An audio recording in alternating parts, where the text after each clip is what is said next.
کہ وَإِنَّكَ لَعَلَىٰ خُلُقٍ عَظِيمٍ، بے شک آپ بہت بڑی اخلاق پر، بہت بڑی اخلاق پر ہیں. آپ کا اخلاق تو بہت بڑی عظیم ہے، بہت اعلیٰ اخلاق والے ہیں، آپ بہت بڑے اخلاق والے ہیں.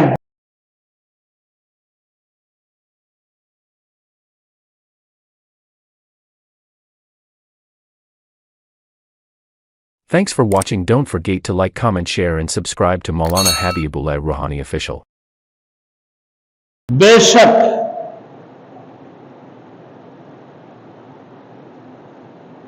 آپ کے لیے بے انتہا اور کبھی نہ ختم ہونے والا اجر ہے.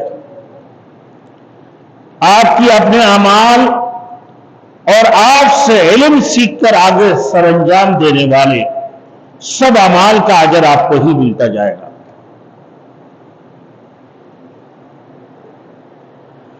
پیغمبر کی اجر کی کوئی انتہا نہیں. تمام لوگ پیغمبر کی واسطے سے بھی جو بھی اچھی بات سیکھیں گے اس کا اجر پیغمبر علیہ السلام کو برابر ملتا رہے گا. اللہ کے رسول سے جو سیکھے گا اور آگے پھر اس کی تبلیغ کرے گا، اس کو بتاتے رہے گا اور اس کے اوپر عمل کرتے رہے گا، ان تمام عمل صالحہ کی، تمام اعمال کے سبب ان کو تو ملے گا اور ساتھ ساتھ رسول مقبول صلی اللہ علیہ وسلم کو بھی قیامت تک ملتے رہے گا. نہ ختم ہونے والی ثواب، نہ ختم ہونے والی اجر. تو گویا اس طرح پیغمبر کا اجر بے انتہا ہے، جس کا کوئی انتہا نہیں ہے، یہ کبھی ختم نہیں ہوگا. اس پس منظر میں کفار آپ صلی اللہ علیہ وسلم کو مجنون اور پاگل کہتے ہیں. ایسی پس منظر میں کیونکہ رسول مقبول صلی اللہ علیہ وسلم کی نبوت کے دوسرے دن اللہ کی رسول صلی اللہ علیہ وسلم کو، اللہ کے رسول صلی اللہ علیہ وسلم کے اوپر جب آیات نازل ہوا، اقرأ بسم ربک الذی خلق خلق الانسان من علق اقرأ وربک الاکرم الذی علم بالقلم علم الانسان ما لم یعلم. یہ 5 آیاتیں نازل ہونے کے بعد پھر رسول مقبول صلی اللہ علیہ وسلم کو وضو کی طریقہ کار سکھایا گیا. جبرائیل امین تشریف لائے، اللہ کے رسول کو وضو کے بارے میں بتایا. اللہ کے رسول نے وضو سیکھے اور نماز پڑھنا شروع کی، جس میں حضرت خدیجہ الکبریٰ، حضرت ام ایمن، یہ پھر اسی طریقے سے حضرت علی رضی اللہ تعالیٰ عنہ، حضور صلی اللہ علیہ وسلم کی مومل بیٹا زائد، پھر ابو بکر صدیق رضی اللہ تعالیٰ نماز میں شامل ہوئے اور نماز پڑھتے رہے، اور ان نماز کی طریقہ کار کے رکوع اور سجدہ، پھر سمیع اللہ لمن حمدہ کہہ کر کھڑے ہونا، یہ ایک سلسلہ دیکھ کر یہ اللہ کے رسول صلی اللہ علیہ وسلم کو پاگل اور مجنون کہنے لگے. جبکہ رسول مقبول صلی اللہ علیہ وسلم کی جب عمر 25 سال تھے تو حرم کے اندر حجر اسود رکھنے کی متعلق بات شروع ہوئے. ہر سردار کا اپنی اپنی تمنا تھا کہ بھئی ہم رکھیں گے حجر اسود کو. اب ہر قوم کی اپنا سوچ تھے. اب آپس میں لڑائی جھگڑے فسادات ہونے لگا کہ آگے لڑائی اسکول سے ایک آ کر کہنے لگا بھائی لڑائی جھگڑے فسادات میں کچھ نہیں ہے، یہ فیصلہ کرو اس میں کہ بھائی سب سے پہلے حرم میں کل صبح جو داخل ہوں گے یہی حجر اسود کی کام کریں گے. اللہ کے رسول سے پہلے کوئی داخل ہی نہیں ہوا. اللہ کے رسول صلی اللہ علیہ وسلم حرم کے اندر سب سے پہلے داخل ہوئے اور اللہ کے رسول کے علم و حکمت کو دیکھ کر، ان کی سوچ و سمجھ، اللہ اکبر، کہ بھائی سب کو خوش رکھو، کسی کو ناراض نہیں کرو.